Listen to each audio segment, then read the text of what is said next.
모든 성도님께 주님의 평안을 빕니다. 네. 선거철이 되니 어김없이 창문 너머 요란한 소리가 들려옵니다. 유명 노래를 개사한 노래로 어떻게든 자신의 이름을 알리고자 하는 후보들의 간절함이 느껴지는데요. 한편으로는 저렇게 크게 볼륨을 키워도 되나 생각도 듭니다. 일명 유세차라고 부르죠. 이 유세차의 큰 소리처럼 후보자들이 선거에서 당선되면 우리 사회에서 가장 크게 말할 수 있는 권한이 주어지죠. 그러나 당선되기 전에도 이렇게 큰 소리로 선거 유세를 할 수 있도록 우리 시민사회가 허락한 이유는요. 어쩌면 당신이 당선되면 이렇듯 우리 사회에서 가장 큰 소리를 낼 수 있는 권한이 주어진다는 것을 잊지 말라고, 가장 큰 소리를 내는 사람이면서 동시에 가장 작은 소리까지도 들을 수 있는 사람이 되어 달라는 마음 때문 아닐까, 지나가는 유세차를 보면서 잠시 생각해 보았습니다. 민주주의의 가장 약점은 다수의 독재로 이어지거나 소수 의견이 묵살되기도 한다는 점인데요. 그런 약점을 보완하기 위해서 민주사회는 토론을 꼭 진행하죠. 나와 다른 입장과 방향과 방법에 관하여서 서로 경청하고 또 소수의 권익을 보호하면서 서로 다르지만 우리의 공동체가 하나 되고 발전하기 위함입니다. 이런 토론의 장에서 자신의 의견이 비록 설득되지 않고 채택되지 않을지라도 충분히 검토되었다면 패배한 측에게도 깨끗하게 승복할 명분이 주어지고요. 정책은 보다 정교하게 다른 입장을 고려해서 더욱 완성된 모습으로 그렇게 사회가 더욱 발전하겠죠. 그래야 하는데 그렇게 됐으면, 그렇게 되기를 원하는데요. 토론을 보면 정말 상대방의 의견을 잘 듣고 말하려고 하는 그런 후보는 찾기가 힘들어 보입니다. 그게 어쩔 수 없는 현실이 아닌가 생각도 드는데요. 가장 지혜로운 왕으로 불리는 솔로몬 왕은 하나님께 듣는 마음을 구하였습니다. 그 듣는 마음이 이번 지방선거에 당선되는 모든 이들 가운데 임하기를, 그렇게 하나님께서 임해 주셔서 국민들의 모든 작은 소리까지 듣는 모든 당선인들이 되기를 간절히 소망합니다. 잠시 기도하고 말씀 나누겠습니다. 주님, 이제 주님의 말씀을 나누고자 합니다. 주님의 참 복음의 진리를 바르게 잘 전할 수 있도록, 잘 들을 수 있도록 성령 하나님께서 이 시간 우리의 마음 가운데 살아 역사하여 주시옵소서. 예수님의 이름으로 기도드립니다. 아멘.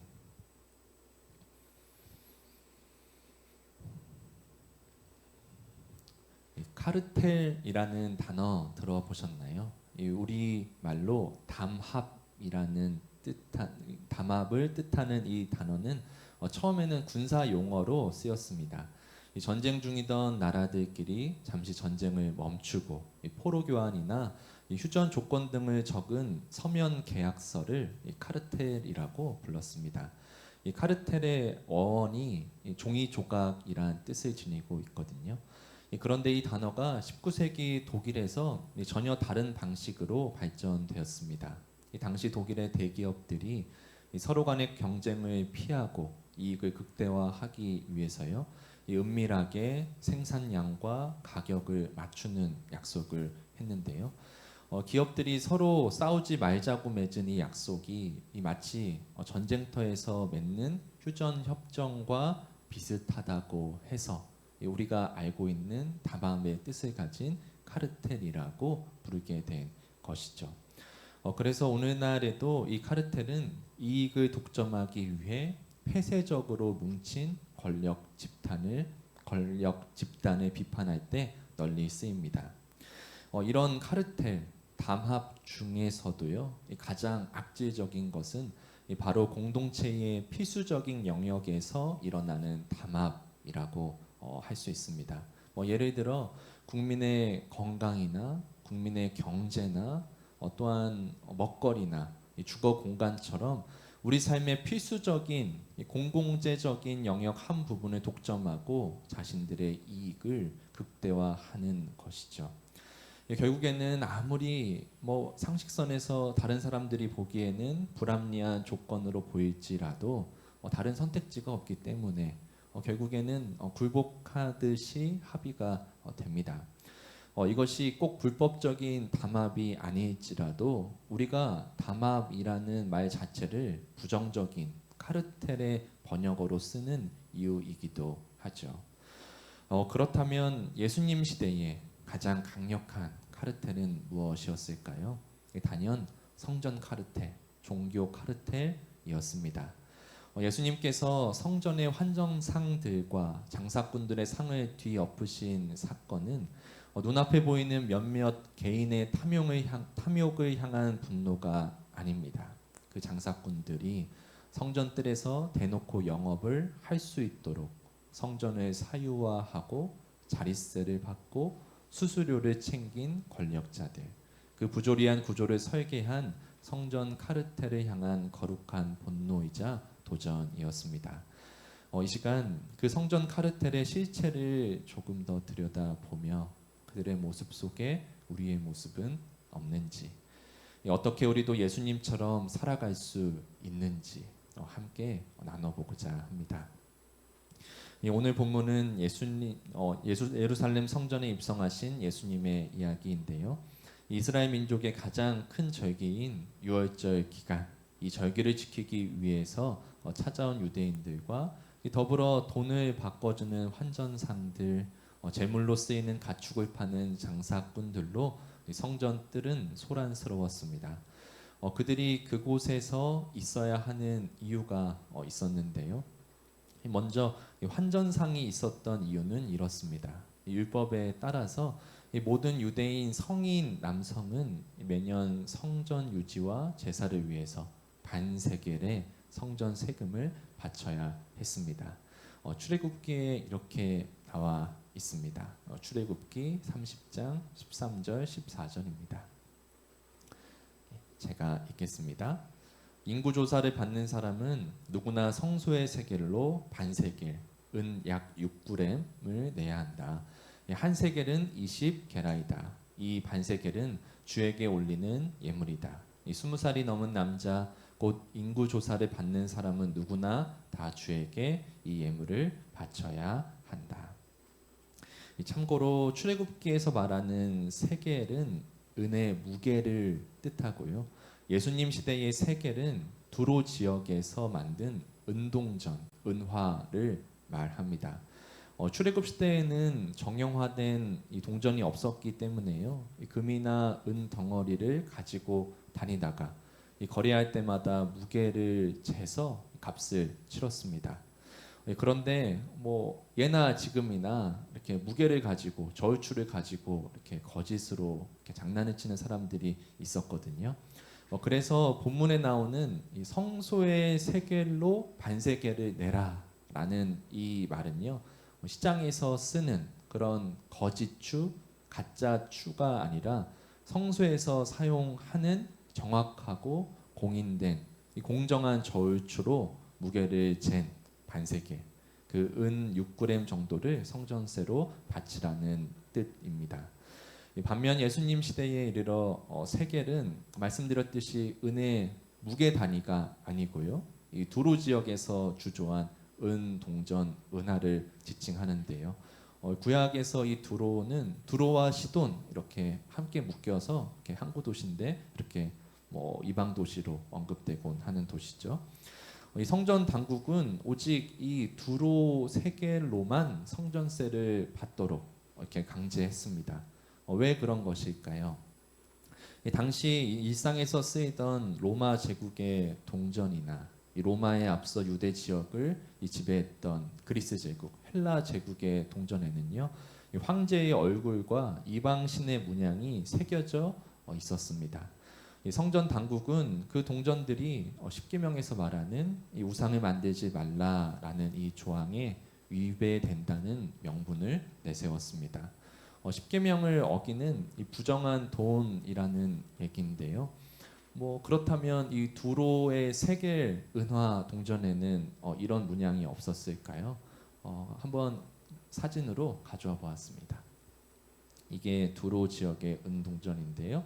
이 페니케아 지역인데 앞에는 헤라클레스가 있고요. 뒤에는 독수리가 있죠. 독수리는 뭐 권력, 뭐 힘, 뭐 이런 지배의 어떤 그런 것들을 상징합니다. 여기에도 이렇게 이방신도 있고 이런 문양이 있는데요. 왜 성전 당국은 이 두로 세겔로만 성전세를 그럼 받았던 것일까요? 진짜 이유는 동전의 문양이 아니라 은 함유량에 있습니다. 이 두로 세겔은 오랜 세월 동안 함유량 94% 이상을 철저하게 유지했다고 기록됩니다. 이 당대 중동 지역에서 그래서 가장 가치가 안정적이고 신뢰받는 화폐였지요. 이 반면에 로마 제국의 은동전, 은화, 데나리오는요, 이 전쟁을 치르거나 이 로마 제국의 재정이 어려워지면 동전에 구리를 섞어서 이 함유량을 가지고 속이고 이렇게 낮추었다는 것이죠. 그런데 사람들이 바보가 아니잖아요. 어느 순간 이 데나리온 로마 제국의 동전이 무게가 좀 달라진다는 걸 알았을 거 아니에요. 그래서 성전 당국도 당대에 가장 신뢰받고 확실한 화폐를 성전세로 받으려 했던 것입니다. 이 문양은 핑계고 철저히 경제적 계산 때문이었지요. 이것이 정통적인 해석 중 하나입니다. 뭐 지금으로 예를 들어보자면 지금으로 치면 교회 헌금을 뭐 순금으로 받겠습니다. 아니면 뭐 달러로 받겠습니다라고 하는 거죠. 되게 괜찮은 것 같기도 하고 아닙니다. 예, 그렇게 하는 것이죠. 그리고 유대인들에게는요 이런 은화나 금화를 주조할 권리가 없었습니다. 이 로마 제국은 소액으로 쓰는 구리 동전만 허락했는데요. 그러다 보니까 유월절처럼 유대 지역이 아니라 더 멀리 외국에서 흩어져 사는 유대인들, 뭐 디아스포라라고 하죠. 그렇게 외국에 나가서 흩어져 살아가는 유대인들이 이 절기를 지키기 위해서 전 지역에서 예루살렘으로 몰려드는 이 시기에는요, 모두가 다 자기 나라 화폐를 들고 왔을 것이죠. 그래서 그 화폐를 환전해야만 했죠. 은동전으로. 당연히 뭐 공짜로 해 주었겠습니까? 다 수수료를 뗐겠죠. 헬라어로 콜리보스라고 부르는데요. 환전 수수료를 받았습니다. 그런데 시중보다 터무니없이 높은 폭리를 취했다는 것이죠. 한두 사람도 아니고 수천 명, 학자들에 따르면 뭐 10만 명, 20만 명 정도로 추정하는데요. 이렇게 수많은 사람들이 유월절 한철에만 와서 성전세를 내기 위해 환전하는 그 환전 수수료만 해서 남는 이익이 우리 상상을 초월하는 거액이었다는 점입니다. 합법적으로 순례자들의 쌈짓돈을 뜯어내는 구조라는 것이죠.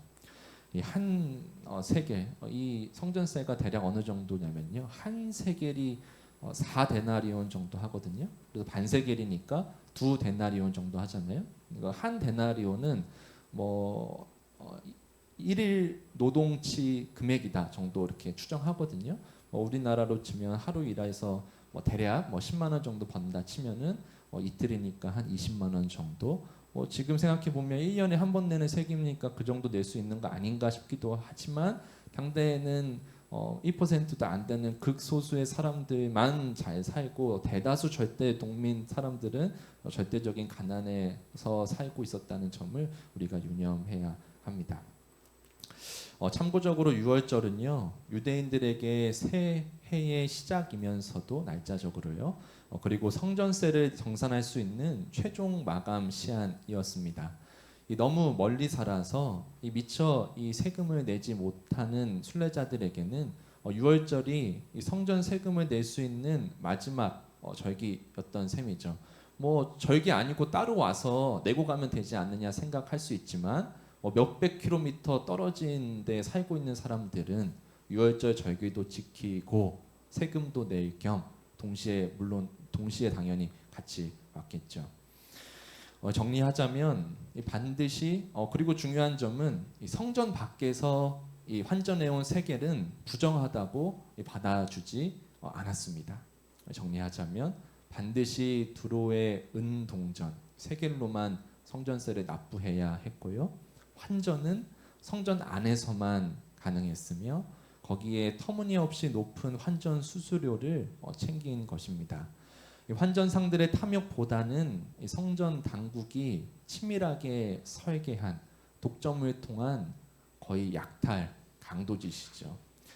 이집트 노예 생활에서 구원해 주신 하나님을 기념하는 유월절에 하나님을 위해 세워진 성전 유지와 보수 그리고 제사를 드리기 위해서 걷는 이 성전 세금이 그들에게는 한탕 크게 벌 수 있는 대목이었던 것입니다.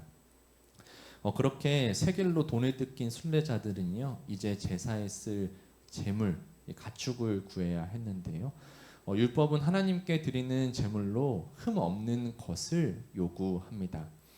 먼 이방 땅에서 혹은 그렇게 멀지 않더라도 시골의 갈릴리 같은 곳에서 자신이 정성껏 키운 그런 흠 없는 제물을 키워서 예루살렘 성전으로 순례자들이 도착하면요, 이 성전 당국이 지정한 제물 검사관 제사장에게 그 가축을 검사 받았습니다. 유대인들이 한두 명이 찾아오는 것이 아니니까 제사장들도 다 분업화해서 이 일들을 했거든요. 이들은 동물의 눈꺼풀, 발톱, 털 색깔 하나하나까지 검사하는 매뉴얼을 가지고 순례자들의 제물을 철저히 검사했는데요. 성서에는 구체적으로 묘사되지 않지만요. 당시 유대 문헌과 역사적 기록에 따르면 이 검사 과정은 철저히 성전 당국의 이익에 맞춰 통제되었습니다. 이야기로 쉽게 풀어서 이렇게 말하면 이런 것이죠. 이 순례자들이 직접 이렇게 제물로 드리려고 가축을 딱 끌고 옵니다. 그러면 제사장 검사관이 이렇게 딱 검사를 하죠. 그런데 눈에도 안 보이는 아주 티끌만한 털 색깔 이런 눈 이런 거 가지고 시비를 거는 거죠. 그리고 결국에는 이걸로 제사 드리십시오 이렇게 확인 통과가 아니라 불합격 딱 이렇게 해주는 거죠. 그러면 어떻게 될까요? 가까이 사는 사람이야 한 번 더 다른 가축을 가져올 수 있다고 치더라도 멀리서 오는 사람들은 고향에 돌아갈 수도 없는데 자기가 애써 데려온 가축은 불합격을 받고 선택지가 없잖아요. 그때 딱 검사관 제사장이 이러는 거죠. 불합격했네요. 그런데 저 성전뜰에 나가면 재물을 파는데 가축을 파는데 거기서 사면 다 공인되고 안전하고 바로 통과할 수 있는 가축들입니다. 조금 비싸도 거기서 사가지고 오세요라고 딱 이렇게 친절하게 제안하는 거죠. 어쩔 수 없이 순례자들은 제 가격에 팔았겠어요? 당연히 시중보다 몇 배 비싼 가격에 제물을 사고 제사를 드렸던 것입니다. 이 검사관 제사장들이 굉장히 중요한 역할이잖아요. 그래서 이 검사관 제사장들은 이 대제사장 가문의 친인척이나 최측근들이 요직을 맡았다고 전해집니다. 이 순례자들의 신앙을 볼모로 삼아서 완벽한 착취를 하고 있는 것이죠. 이 거대하고 치밀한 정교한 이 성전 카르텔의 꼭대기에는 누가 있었을까요? 바로 이 안나스 대제사장 가문이었습니다. 이 본래 구약 율법에 따르면요, 대제사장직은 아론의 자손이 종신직으로 죽을 때까지 한 명이 맡아야만 했는데요. 이 로마 제국의 식민지 시절의 대제사장은요, 그렇게 세워지는 것이 아니라 이 로마 총독에게 막대한 뇌물을 바치고 사오는 정치적인 자리로 변질되었습니다. 즉 로마 총독들이 대제사장을 임명하고 또 해임도 했던 것이죠. 성서는 이 부조리한 시기를 이렇게 언급하는데요. 안나스와 가야바가 대제사장으로 있었다. 원래 대제사장은 한 명이잖아요. 그런데 두 명을 언급하고 있는 것이죠. 처음에 이 안나스라는 사람이 대제사장으로 있었다가요, 이 로마 총독에게 해임되었고요. 이 안나스의 사위였던 가야바가 대제사장직을 이어받았습니다. 대제사장 공식 직함은 가야바에게 있었지만 실제적인 예루살렘의 성전 종교 권력과 이 경제력은 안나스에게 있던 것이죠. 이 전문 용어로 이런 가야바를 바지사장이라고도 부르죠. 이 안나스와 자신의 5 아들과 또 사위인 가야바를 번갈아서 대제사장 자리에 앉히며 이 실권을 행사하던 이 성전 카르텔의 핵심, 이 중심에는 바로 안나스 가문이 있었습니다. 이 성전에 설치된 환전소와 재물시장은 안나스의 시장이다. 당대 가장 강력하고 부유한 대제사장 가문이었다고 전해집니다. 이 재물의 합격, 불합격, 환전 수수료, 자릿세, 재물의 가격 등 모든 것이 다 안나스와 가야바 가문의 손아귀에 있었던 것이죠. 그들의 목적은 하나님께 올려드리는 거룩한 제사가 아니라 그들 자신을 배부르게 만드는 탐욕이었고 물질이었습니다. 재물 검사관도, 장사꾼도, 환전상도 모두 이 가문의 이익을 위해 움직이는 악한 구조 속에 정교하게 자리 잡은 톱니바퀴 없을 뿐입니다. 예수님께서는 눈앞에 보이는 장사꾼들이 아니라 하나님의 이름으로 경건한 유대인들의 신앙을 볼모로 삼아 그들의 입속을 챙기던 성전 카르텔, 이 안나스 가문을 향해 분노하신 것입니다. 예수님께서 이런 성전의 모습을 처음 보시고 충동적으로 분노하신 것이 아니고요. 오늘 11절에도 보면요. 예수님이 이틀 전에 이미 그 성전을 둘러보셨다고 기록하고 있고요. 그리고 예수님도 유대인이니까 당연히 성인이 된 이후부터 이 절기마다 성전에 오르셨을 터이고 이 구조적인 악이 해마다 더욱 견고해지는 것을 직접 목격하셨을 것입니다. 예수님께서 환전상과 재물 장사꾼들의 상을 뒤엎으시면서 이렇게 분노하셨습니다. 오늘 말씀 17절입니다. 17절 말씀 함께 읽겠습니다. 예수께서는 가르치시면서 그들에게 말씀하셨다. 기록한 바 내 집은 만민이 기도하는 집이라고 불릴 것이다 하지 않았느냐. 그런데 너희는 그곳을 강도들의 소굴로 만들어 버렸다. 아멘. 제가 이렇게 가로치고 넣어 놓았듯이 예레미야와 이사야 이 말씀을 구약의 말씀을 하나로 결합해서 하신 예수님의 말씀인데요. 이 강도의 소굴로 만들어 버렸다는 것은 이 타락한 성전을 향한 심판의 말씀입니다. 아까 내용을 들어보면 거의 약탈이죠. 강도짓 하는 것은 바로 와 닿는데요. 만민이 기도하는 집이라고 불렸다라는 말을 이렇게 장사만 해서 좀 위배한 건가? 장사꾼들 지나가고 들어가서 기도하면 되는 것은 아닌가 생각이 드는데요. 그래서 우리가 여기서 놓치지 말아야 하는 것은요. 이 그들이 장사했던 그곳 성전 뜰로 언급되는 바로 그 장소가 바로 이방인의 뜰로 불리는 기도 장소였다는 점입니다. 성전은 구조적으로 건물 안쪽에 맨 안쪽에 지성소가 있고 성소가 있고 그 다음에 이제 뜰 울타리로 구분하는데요. 제사장만 들어갈 수 있는 울타리가 있고 그 다음에 유대인 남성, 그 다음에 유대인 여성, 그 다음에 이방인들 이렇게 철저하게 차별과 격리를 시키면서 이렇게 구분되어진 공간이 성전이었습니다. 이 성전 가장 바깥쪽에 있는 이 이방인의 울타리, 이방인의 뜰은요, 이 말 그대로 유대인만이 아니라 그들에게는 선택받지 못했다고 그들끼리 이야기하는 이방인들도 하나님을 경외하는 마음이 있다면 찾아와서 기도하고 율법을 배울 수 있는 장소가 바로 이방인의 뜰이었던 것이죠. 이방인들뿐만 아니라 부정하게 여겨진 사람들, 가난하고 병들고 장애가 있어서 당대에서 부정한 자로 여겨진 자들도 그곳에서는 마음 놓고 찾아와 하나님을 예배하고 기도하고 하나님을 만날 수 있었던 장소인 것이죠. 그렇게 모든 사람, 만민이 하나님을 만나는 유일한 기도의 장소가 바로 이방인의 뜰이었습니다.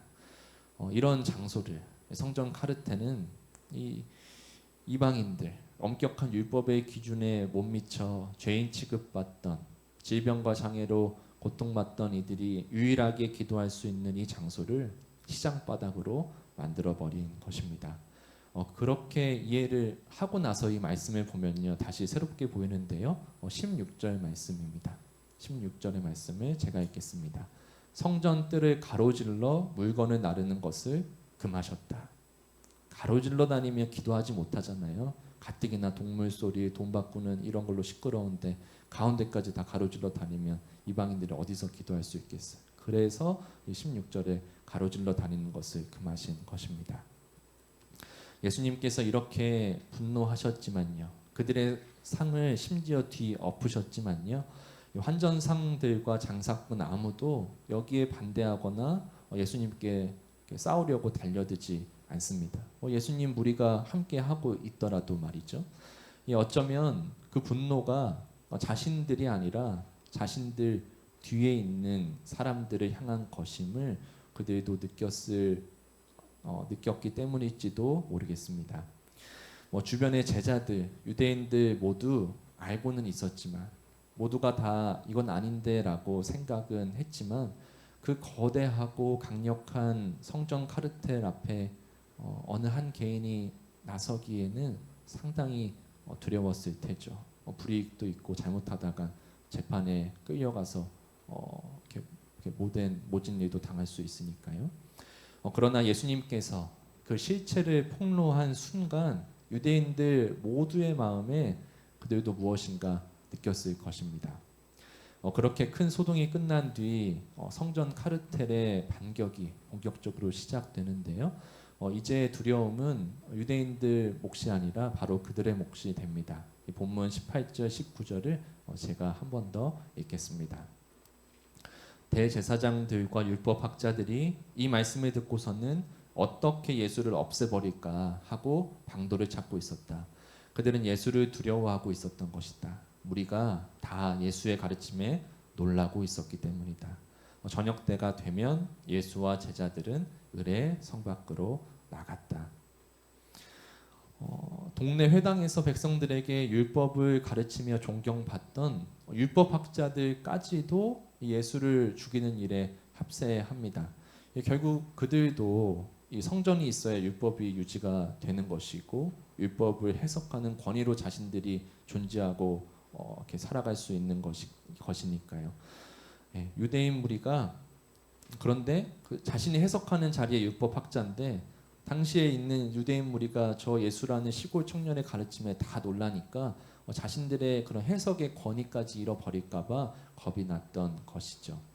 이 성전 체제를 흔들고 있고 이 자신들이 누리는 존경까지 빼앗아 간다고 생각하니 이 성전 카르텔의 중심이었던 대제사장들뿐만 아니라 율법학자들까지 나서서 예수님을 죽이는 일에 합세한 것이겠죠. 이 대제사장 가문은 돈줄이 끊길까봐 자신들의 그런 악한 실체가 드러났기 때문에, 그리고 율법학자들은 그들의 권위가 무너질까봐 두려웠습니다.